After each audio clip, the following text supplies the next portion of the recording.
हम कभी भी जगे नहीं। जरा ये देखो, अब एक प्रक्रिया आपको बतला, अगर चिंतन करोगे तो समझ में आएगी।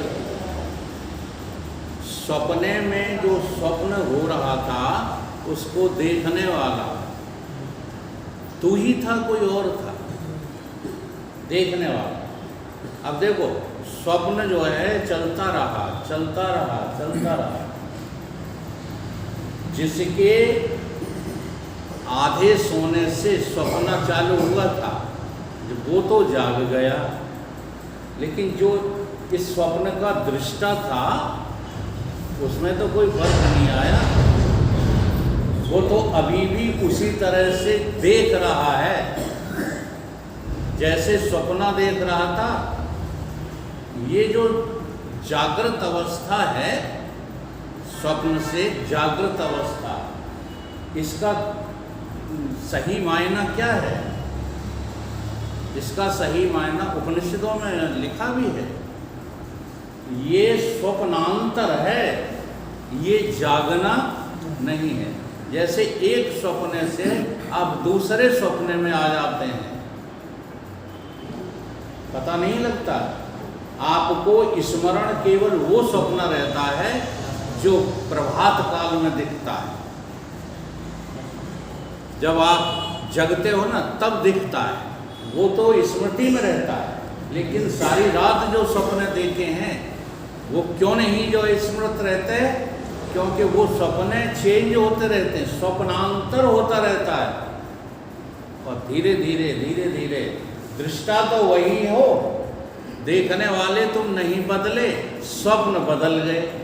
और बदलते बदलते सुबह, जिसे तुम जागृत अवस्था कहते हो, यहाँ भी स्वप्न ने क्या कर लिया है? स्थानांतरण कर लिया है।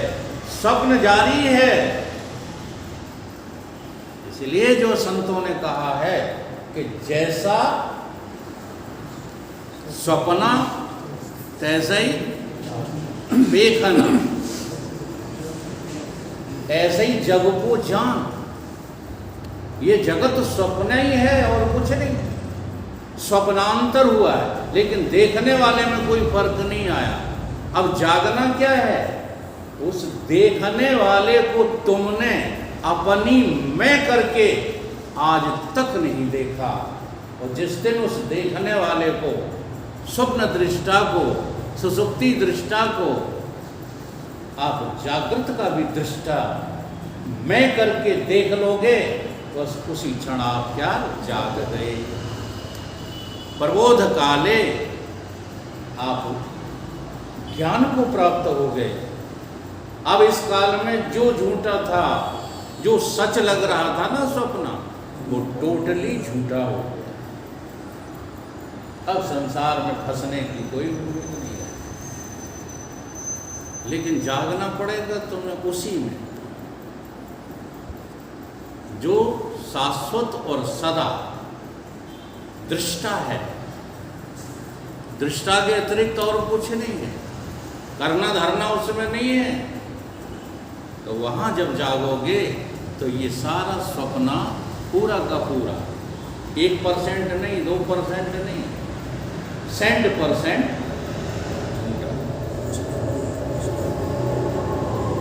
पर ध्यान रखना, स्वकाले प्रबोधे, उस समय सच्चा लगेगा, जगने के समय झूठा लगेगा।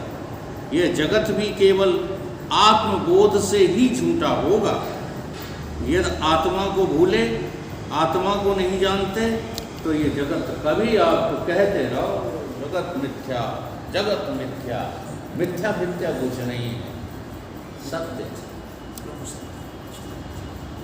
इसलिए जगत की सत्यता को काटना बिना आत्मबोध के हो ही नहीं सकता।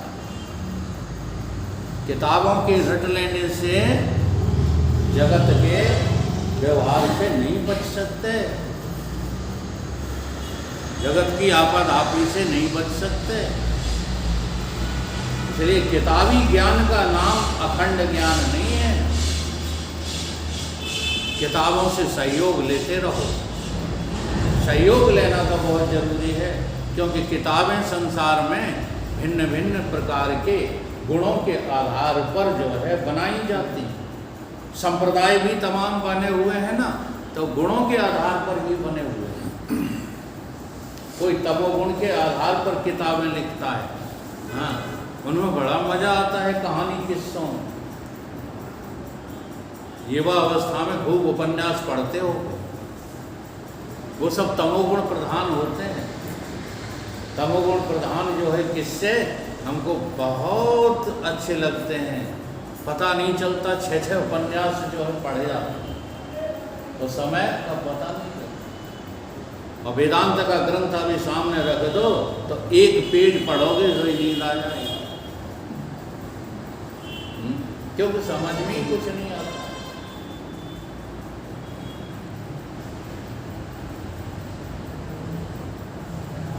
स्वप्न में लड़का मर जाए,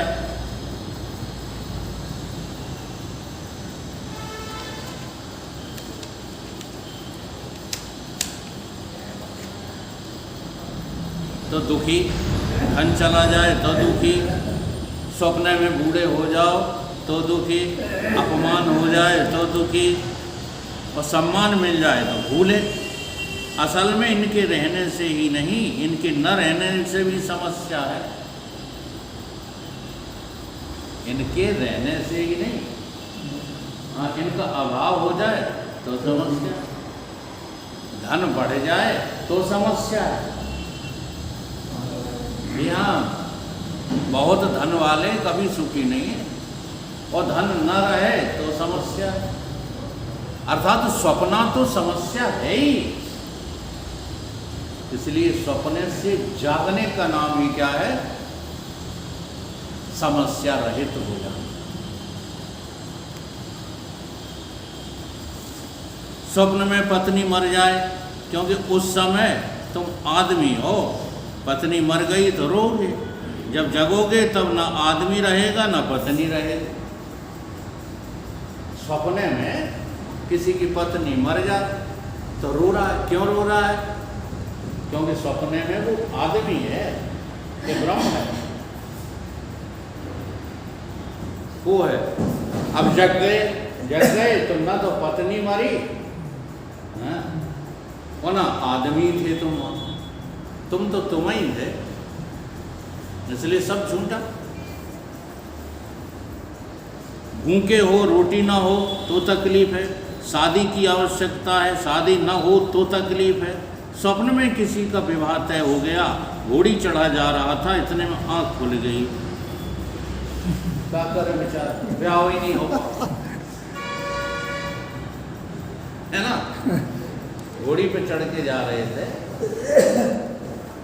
बिल्कुल तैयारी थी शादी की पूरी, बारात निकल रही थी, ढोल ढमाका, और इतने में आंख खुल गई। क्या कहेगा रे राम?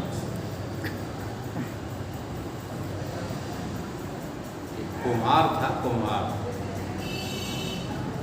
तो कुम्हारनी ने आकर के कुम्हार को जगा दिया। उसने खींच के थप्पड़ मारा अपनी पत्नी को। थप्पड़ क्यों मारा? थप्पड़ इसलिए मारा कि तुमने सत्यानाश कर दिया। सो ऐसा मैंने क्या कर दिया? काम का समय है, जगाऊं नहीं? हमने कहा तुम जानते नहीं हो, सपने में एक गगरी में से असरफियां फैल गई थी, और वो फैली हुई असरफियां में भर रहा था गगरी में, सब भर चुका था, 2-4 रह गई थी, उनको मैं उठाने वाला ही था, तब तक तूने जो है जगा दिया, मेरा सर्वनाश हो। अर्थात वो असरफियां वास्तविक थी, परंतु इतने आकृष्ट हो स्वप्ने से कि जरा सी भी कोई हानि हो जाए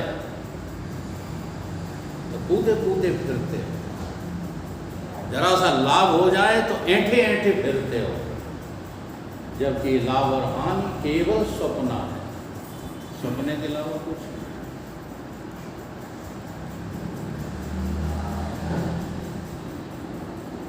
अभी आप जगत को मिथ्या करना नहीं जानते हो। करोड़ों में कोई व्यक्ति ऐसा होता है जो जगत को स्वप्नवत देख पाया। जिन्होंने जगत को स्वप्नवत देख लिया उनको भी फिर नींद आती है। ऐसा नहीं है कि ज्ञानियों को जो है फिर दोबारा ये संसार में व्यवहार नहीं करना पड़ता, ऐसा नहीं है। ऐसा जो सोचते हैं असल में उन्होंने कभी भी वेदांत को ठीक से समझा नहीं। तो हम वेदांती तब जाने, हम तो ब्रह्मज्ञानी उन्हें तब जाने। एक बार की बात हुई थी, ऐसी घटना, हम घर पर खड़े हुए थे तो राकेश जैसे किसी व्यक्ति ने कहा अपने किसी मित्र से कि यार तुम धार्मिक बातें ज़्यादा करते हो, जरा वकील साहब के पास आया करो तो तुम्हें कुछ जो है पता चले कि धर्म किसे क्या।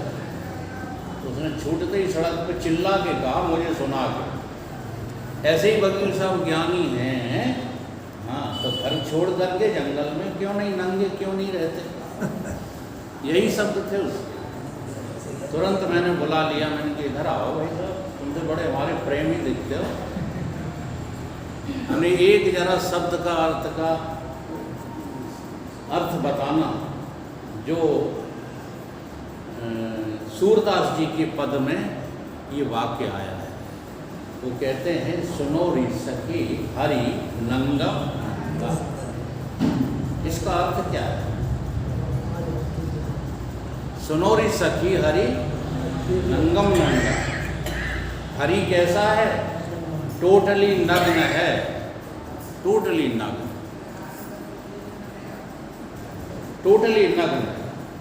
और तुम केवल बस ये जो सूत के कपड़े हैं उनको उतार के जो है नग्न होना चाहते हो तो भगवान हो इन कपड़ों। अगर मुझे ये सारा संसार भगवान कहने को तैयार हो तो मैं अभी उतार के फेंक दूं। तो एकदम पैर पकड़ गया वो तो, अरे गलती हो गई भाई साहब, मैं नहीं जानता था। हाँ भाई, इसमें क्या जो है जानने वाली बात। सोच समझ करके जो है बात करो। तुमने जो अपने दिमाग में बिठा रखी है कचरे वाली बातें, ये सत्य नहीं। सपने से जब जागोगे तो 1% भी जो है कुछ भी सत्य नहीं निकलेगा, सब झूठा होगा।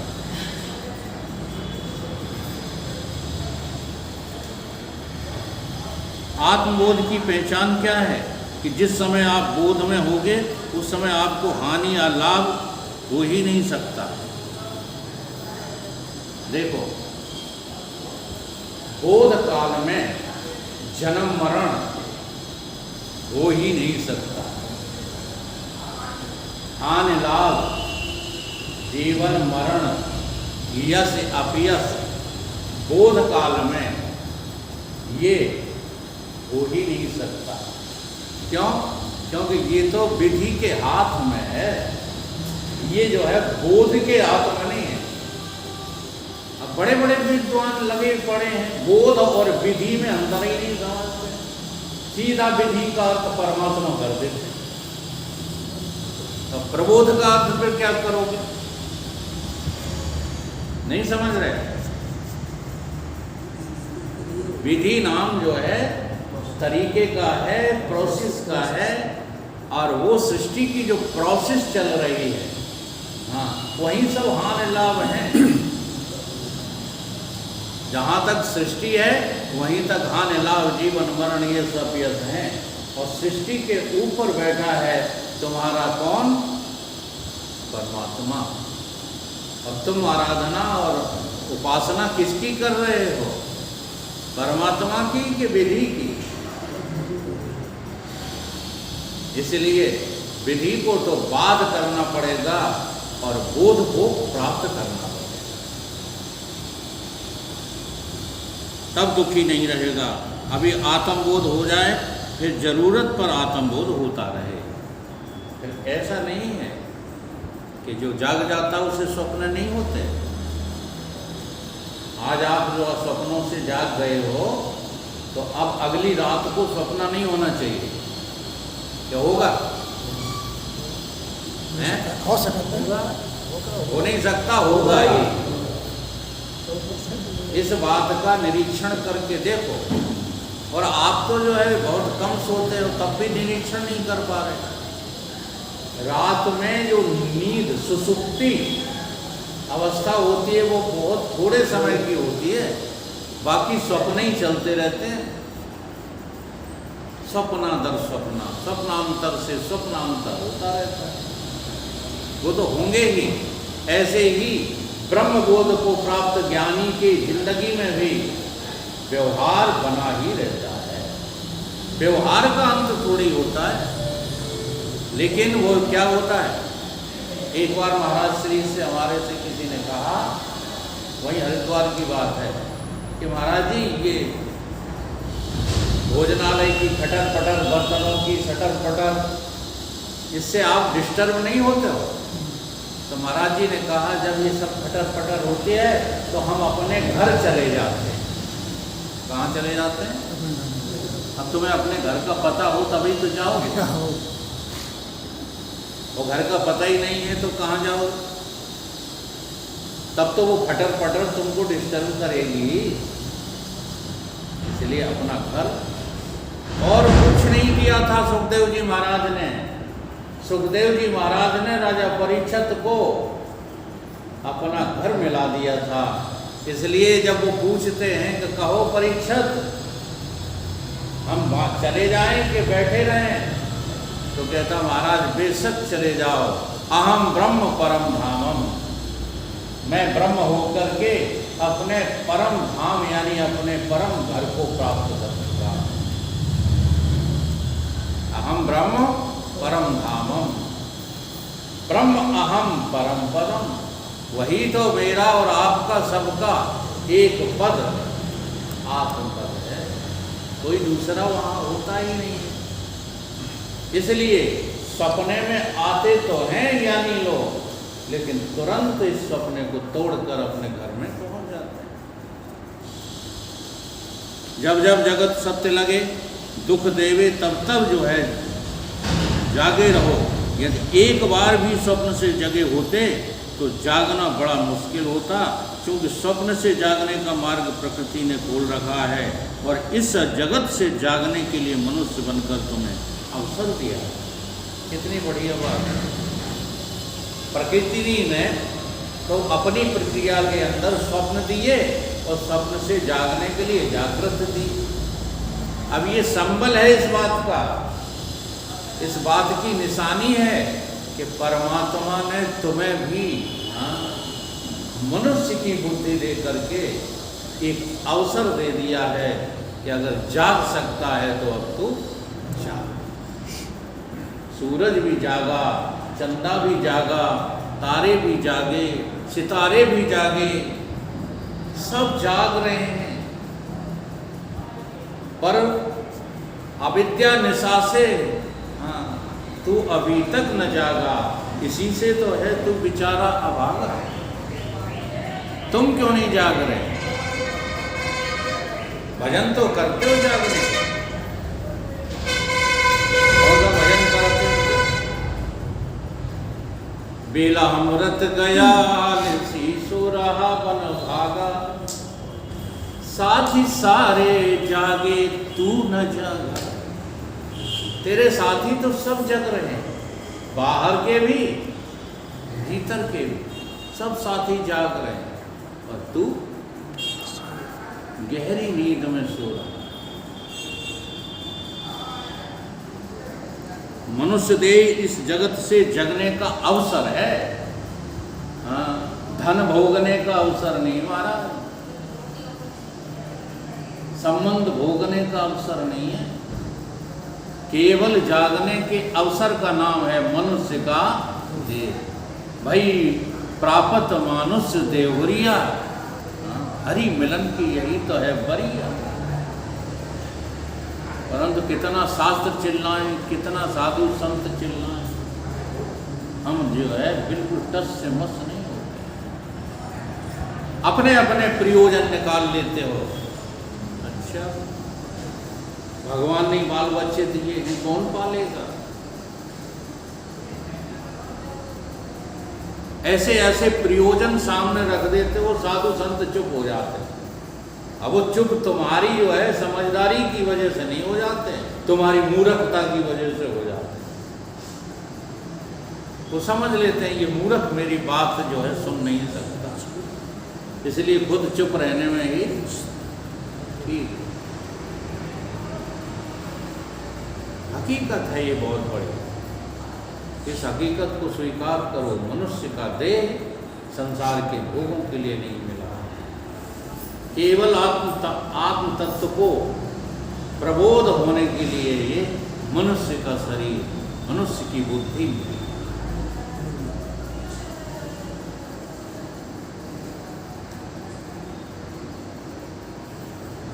अपने आप नहीं जाग सकते तुम, अभी तुम जागना जानते ही नहीं हो, चाहते भी नहीं हो, सब कुछ करना चाहते हो।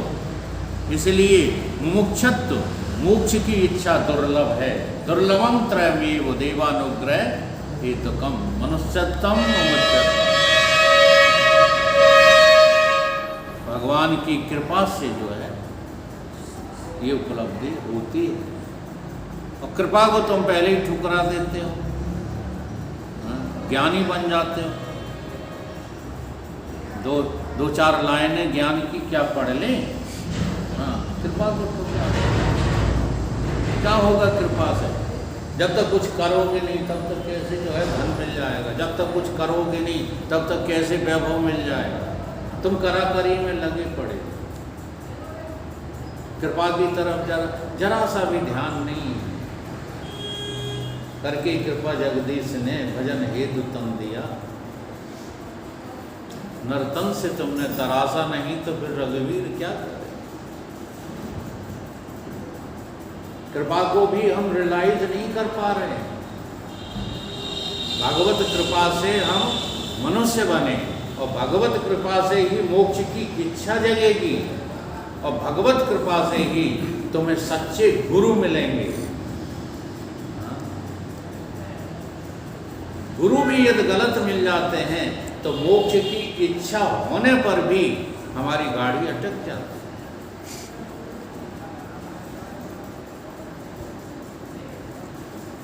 अभी आप मंदिर जाते हो तो काय के लिए जाते हो? संसार का सामान मांगने के लिए, कि मोक्ष की इच्छा के लिए। इसलिए पहले गुरु परमात्मा से प्रार्थना करो कि ऐसा जगा दो कि फिर जागने का क्रम टूटे ना। जैसे स्वप्न होने का और जग जाने का क्रम चलता है, ऐसे ही एक बार जग जाओ, फिर बिना गुरु के भी आप बार बार जागते रहोगे। एक बार जगो तो, अगर एक बार तुम अपने आत्म स्वरूप में जग गए तो फिर गुरुजी भी जो है परेशान नहीं होंगे तुम्हारे लिए। वो भी कहेंगे कि अब मेरा बच्चा जवान हो गया, अब तो अपने आप इसको जगना आ गया। महाराज जी कहते हैं कि अब हमें जगाने के लिए हमारे गुरु थोड़े ही आते हैं, वो तो शरीर छोड़ गए।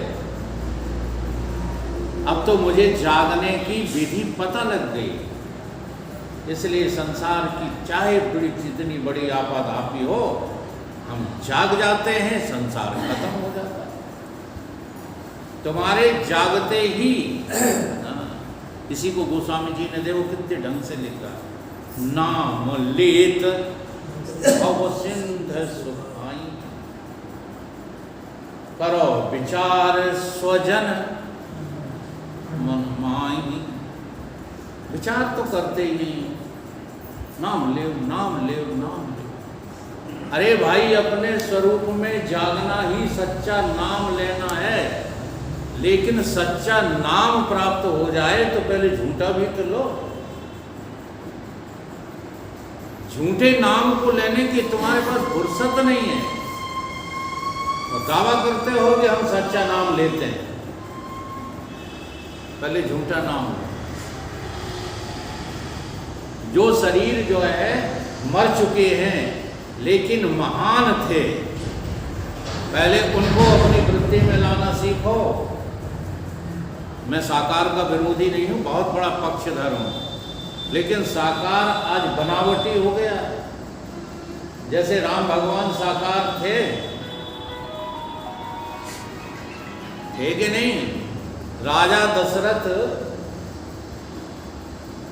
अयोध्या के राजा दशरथ के पुत्र राम सशरीर इस धरा पर थे कि नहीं थे? हाँ? अब राम मंदिर विरोधी लोग कहने लगे कोई राम भाव नहीं थे, आत्मा ही राम है। अरे बेवकूफ हो सबके सब, राम नहीं थे।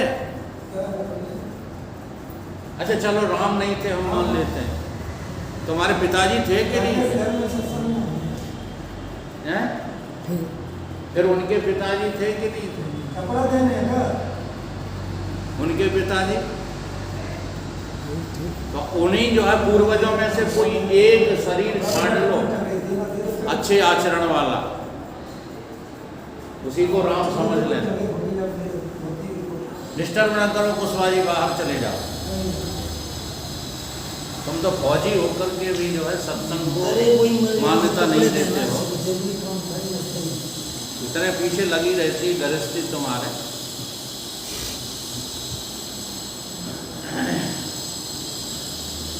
तो साकार राम को जब आप अपने ध्यान में लाओ, ठीक है, तो क्या करो, उसकी ड्रेस पहन लो, धनुष्बाण धारण कर लो, चमकीले कपड़े पहन लो, यही राम का ध्यान है। अरे राम का ध्यान करना इसको कहते हैं कि राम ने जो आचरण किया वो आचरण मेरी जिंदगी में आ जाए तो तुम साकार भक्ति करते हो, वरना ढोंगी हो। क्या आचरण किया राम ने, जरा देखो आचरण उनका। सिंहासन पर बैठने जा रहे थे, तिलक होने जा रहा, राज्याभिषेक, और तुरंत जो है निर्णय बदल गया, वनवास हो गया। लेकिन उनकी मुस्कुराहट में कोई फर्क नहीं है। क्यों? क्योंकि राम जानते हैं कि सिंहासन भी झूठा और वनवास भी झूठा। ये है राम का आचरण, करो राम का आचरण। अब देखो, ब्रह्मज्ञानी है राम, ब्रह्मज्ञानी ही नहीं है राम, साक्षात ब्रह्म है राम। राम ब्रह्म व्यापक जग जान। है चौपाई कि हम झूठ बोल रहे हैं? राम को है ब्रह्म, ब्रह्मज्ञानी ब्रह्म ही भवति। जिसको ब्रह्म बोध होता है वही ब्रह्म होता है। अब ब्रह्मज्ञानी है। पिताजी रो रहे हैं, रो क्यों रहे हैं? मोह के कारण। स्पष्ट है कि पुत्र के मोह के कारण पिताजी रो रहे हैं। अगर गंदे आचरण वाला लड़का होता तो कह देता शर्म नहीं आती है, हाँ, इतने रोई हो तो, रोई जा रहे हो, रोई जा, कुछ नहीं बोले राम, चुपचाप वनवास को चले गए। पुत्र हो तो ऐसा हो, रोते हुए बिलखते हुए छोड़ करके चले गए। लेकिन वास्तव में उन्होंने बिलखते हुए को छोड़ा नहीं है। पिता की मूर्ति अपनी स्मृति में है। राम की स्मृति में यदि मूर्ति न होती तो जब रावण का जो है वध किया है और देवी देवता आए हैं भगवान का स्वागत करने के लिए, तो उनके साथ दशरथ जी भी आ गए। क्यों आ गए हैं? ये भी बड़े रहस्य की बातें हैं। जो आपकी स्मृति में होता है वही आपके सामने आ जाता है। अभी अभी की घटना है, मैंने बताई नहीं, कम से कम 1-2 मिनट में यही समझता रहा कि विजयपाल जी बैठे हैं। राम नरेश को विजयपाल समझ रहा। जब इन्होंने आकर के यहाँ प्रणाम किया तब मुझे होश आया कि ये विजयपाल नहीं है, ये तो राम नरेश है। अर्थ समझे इसका? जो मेरे जहन में समाया हुआ है, जो मेरी वृत्ति में जो है जम गया है, वही मुझे बाहर दिखाई देने लगता है। ऐसे ही राम की जो है स्मृति से पिताजी निकले नहीं थे, इसलिए पिताजी को मजबूरन स्वर्ग छोड़कर आना पड़ा।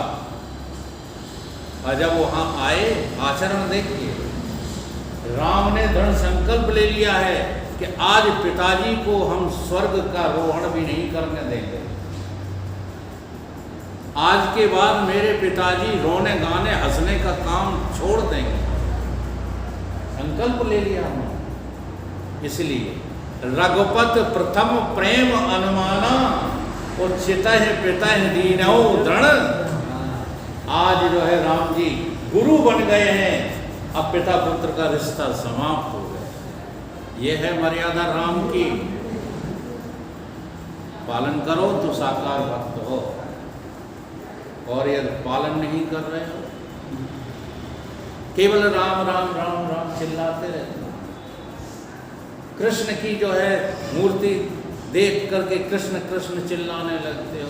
हनुमान जी की मूर्ति, ये तो हम कई बार लोगों को कहते हैं भक्त हो हनुमान के, जरा ध्यान देना। और दरवाजे पे उनकी मूर्ति टांग दी है, अपने मकान के दरवाजे पे किसकी मूर्ति लगा दी? हनुमान जी की। ये हनुमान जी की भक्ति है, जरा सोचो। अब वो जो है तुम्हारे द्वार पर टंगे हैं तुम्हारी रक्षा के लिए, और तुम भीतर लगे हो जो है सारे दुष्कर्म कुकर्म सुकर्मों में नहीं लगे हो। घर के भीतर वे तुम्हारी रक्षा करें तो वे इष्ट हैं कि तुम्हारे नौकर हैं? बता दो। ऐसे भक्त अंधे हो गए। इस अंधी भक्ति का शास्त्रों ने निषेध किया है। अगर भक्त होना है तो साकार रूप को अपने हृदय में रखिए, उनके आचरण को अपने में उतार लो। राम के आचरण ही वास्तव में राम की साकार भक्ति है। पिता के आचरण ही अपने पिता की भक्ति है। अपने माँ बाप के आचरणों पे चलना ही अपने माँ बाप की भक्ति है। और यही सब आज समाज से होता जा रहा है। इसीलिए समाज में विकृतियां आ रही हैं और गलत बातों का समर्थन करना। बड़े बड़े विद्वान, बड़े बड़े जो है आचार्य गलत बातों का समर्थन करने में लगे। यही वजह। महाराज जी कहते हैं हम तो अपने को अपना उदाहरण देंगे। इसलिए गुरुदेव के लिए एक प्रार्थना है कि एक बार आप जाग जाओ, ऐसा जगा दो कि आप भी ना हो तब भी हम जागते रहें। ये जागने का क्रम चलता रहे। हमारा तो क्रम चल रहा है, लेकिन इसका मतलब ये नहीं कि हमें झपकी नहीं आती या विस्मृति नहीं होती, ये स्वप्न नहीं आते। ये सब होता है, लेकिन हर सोने के बाद हम जाग जाते हैं। झपकी भी आती। तुम प्रवचन सुनते सुनते कभी कभी झपक जाते होगे कि नहीं? अच्छा, झपक जाते हो तो समझदार आदमी कौन है जो उठकर चला जाए? अरे भाई झपकी खुल गई तो बहुत अच्छा हुआ, अब उस झपकी को थोड़ा सा जो है हटा दो और फिर से सुनने लगो। ये तो समझदार आदमी। और झपकी आ गई, आग लगा दे सत्संग में। क्यों? क्योंकि तुम प्यार करते हो किसको? आलस्य को, प्रमाद को। सत्संग से तुम्हें प्रेम ही नहीं। सत्संग में भी झपकी आती है, ऐसा नहीं है। हम तो महाराज जी के प्रवचनों में एक एक घंटा सोए, झूठ नहीं बोलते। प्रवचन चल रहा है और हम सो गए, खूब घुड़की दे करके बगल वाले ने हूदा दिया, तब जगे। तो जगे तो क्या भाग जाए? फिर से सुनने लगे। इसलिए सत्संग में आलस्य और प्रमाद को जो है त्यागना चाहिए। यदि एक बार जग जाओगे तो दोबारा जगने की मेहनत नहीं करना पड़ेगी। इसलिए मैं तो कहूँगा कि आपका सच्चा संकल्प हो और मजबूत इरादा हो, ऐसा जगा दो कि फिर सो न जाऊँ तो बहुत ही अच्छा है। जगने सोने का क्रम भले ही चलता रहे, पर गुरुदेव आपकी ज़रूरत न पड़े। बार बार आपको तकलीफ न दो, बस एक बार आप जगा दो। फिर झपकी आएगी तो संसार में एक आध बार चले जाएंगे, संकल्प विकल्प कर लेंगे, फिर लौट आएंगे। जो एक बार जग चुका है वही केवल दावे से कह सकता है कि हम बार बार अपने चेतन स्वरूप में जाग सकते हैं। बार बार जाग सकते हैं, एक बार जाग जाए।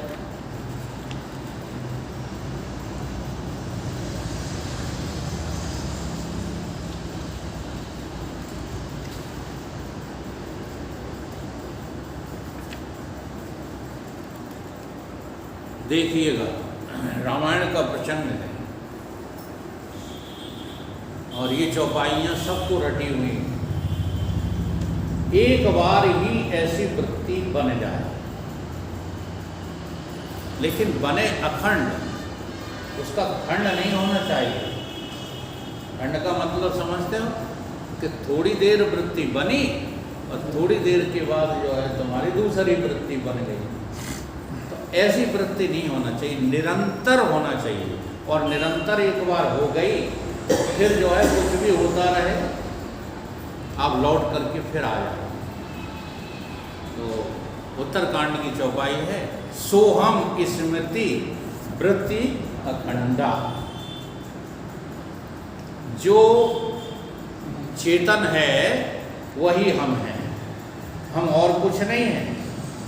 हाँ, हम जो है देह नहीं है, हम मन बुद्धि चित्त अहंकार भी नहीं हैं, हम प्राण भी नहीं हैं। प्राण जाए तो चले जाने, हम तो वही हैं जो इन सब का अधिष्ठान है। प्राण को भी आश्रय कौन देता है? चेतन। मन बुद्धि चित्त अहंकार को, और तो और मन बुद्धि चित्त अहंकार जिस अज्ञान से बने हैं, उस अज्ञान का भी अधिष्ठान कौन है? चेतन। वही चेतन मैं हूँ, ऐसी वृत्ति अखंड हो जाए। अखंड का मतलब ये नहीं होता कि आज तो हम हैं। जब वकील साहब ने जबरदस्ती की है तो हम स्वीकार कर लेते हैं, शिवोहम शिवोहम शिवोहम। माढ़ेन की घटना है, एक बाबा थे तो वो कह रहे थे किसी वैष्णव साधु से कि राम राम नहीं कहो, शिवोहम शिवोहम कहो। तो बाबा बोले नहीं, हमारे गुरु ने तो राम राम कहना कहा, हम नहीं कहेंगे। तो वे बाबा तगड़े थे तो उसके ऊपर चढ़ बैठे और उसको नीचे डाल लिया और छाती पे चढ़ के बोलते, बोल शिवोहम, बोल शिवोहम। सोई वो कहने लगे जो राम राम कहते थे, शिवोहम शिवोहम शिवो। जैसे हमारे जगदीश गाड़ी पे बैठेंगे तो शिवोहम शिवोहम शिवो, दुकान में घुसेंगे तो शिवोहम शिवोहम शिवो। लेकिन ईमानदारी से बताओ, क्या दुकान की, मकान की, पुत्रों की, नातियों की आसक्ति खत्म हो गई? अगर नहीं हुई है तो शिवोहम शब्द को बदनाम क्यों करते? देखो दीवानो, तुम ये काम न करो, राम का नाम यूं बदनाम। ये तो राम के नाम की बदनामी है। इसलिए अखंड सोहम, जो वो चेतन है, हाँ वो मैं जाग कर देख रहा हूँ कि मैं भी वही हूँ, ऐसा जानना, ऐसा समझना अखंड वृत्ति कहलाता है। तो हम स्मृति वृत्ति अखंडा, दीप शिखा सोई परम प्रचंडा, आत्म अनुभव। हाँ, ये ऐसे ही नहीं हो जाएगा। इसी का नाम क्या है? आत्मा की अनुभूति और अनात्मा की अनुभूति का त्याग। अभी हम लोगों को अनात्मा अनुभूत होती है, फिर आत्मा अनुभूत होने लगेगी तो अनात्मा रिजेक्ट। आत्म अनुभव सुख सुप्रकाशा, तब ब्रह्म मूल भेद ब्रह्म। फिर संसार में और अपने में तुम्हें कोई भेद नजर नहीं आएगा। तो जितना देखा सब झूठा, सब झूठ। स्वप्न, स्वप्न को किसी ने तो देखा होगा, स्वप्न को इन आंखों से देखा था। क्या स्वप्न के रुपए इन हाथों ने उठाए थे? स्वप्न के प्रेमी प्रेम का क्या कह रहे थे? देखता कौन था वहाँ? यदि स्वप्न वहाँ था तो देखने वाला वहाँ कोई नहीं था, और स्वप्नों के अंत के बाद कोई देखने वाला नहीं बचा। स्वप्न के रहने का कोई तो गवाही होगा। तो स्वप्न के समय जो भी मौजूद था, जगने पर भी वही मौजूद है या नहीं? मैं नहीं कहता कि ये देह मौजूद था, संसार मौजूद था। मैं यह भी नहीं कहता जिसने स्वप्न देखा वह चेतन मौजूद है कि नहीं है। वह चेतन अभी भी मौजूद है। इसलिए स्वप्न झूठा, स्वप्न दृष्टा चेतन सत्य। वह स्वप्न दृष्टा इस समय पहले स्वप्नों को झूठा करे, क्योंकि उसकी मौजूदगी स्वप्न में भी थी, स्वप्नों के अंत होने पर भी थी और जगने पर भी थी। यह अनुभव करके फिर यहाँ आए, फिर कहे कि जगत भी दिखता है, यह भी स्वप्न है, यहाँ भी दृष्टा ही सत्य है और कोई सत्य यहाँ है ही नहीं। बहुत जो है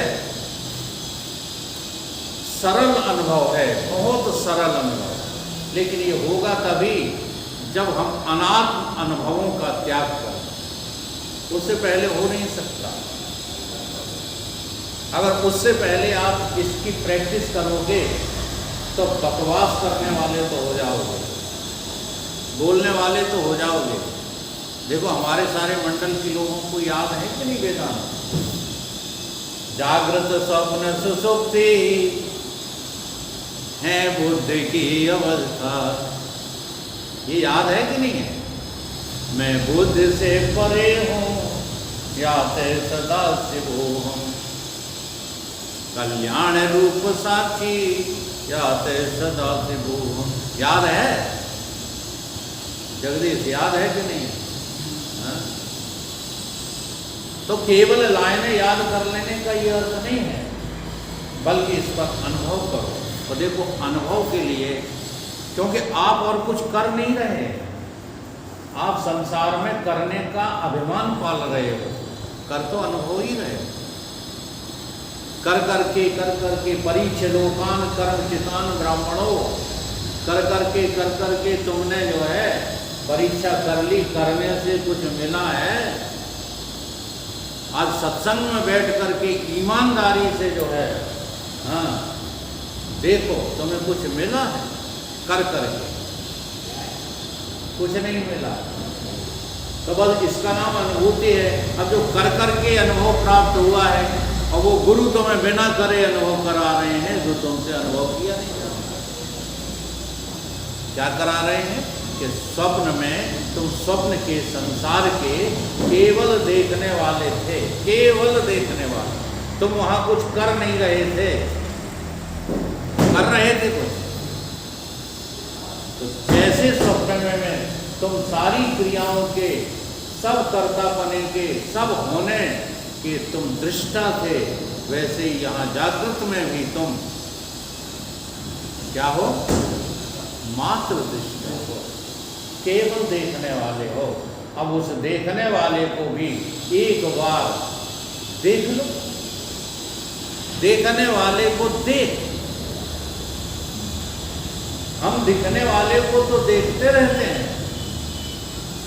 अच्छा, आपने देखने वाले को कभी देखा? दिखने वाले को ही देखते रहते हो।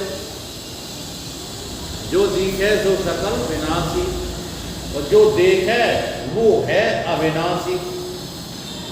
तो देखने वाले को देख, ये हमारे गुरु बाबा का मंत्र है। वो कहते थे देख देख देख। देखना मना नहीं करते, तो खूब देख, जागृत देख, स्वप्न देख, सुसुप्ति देख।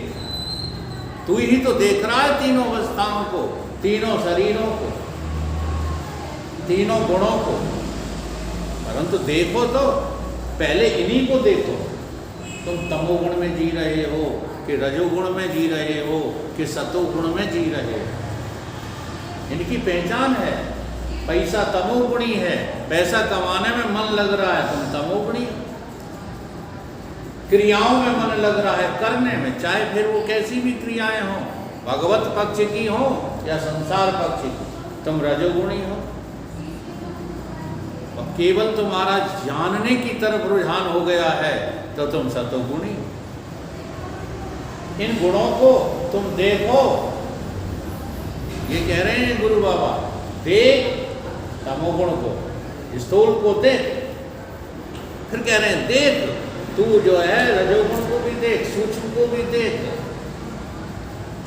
और फिर कह रहे हैं तू अपनी नींद को भी देख।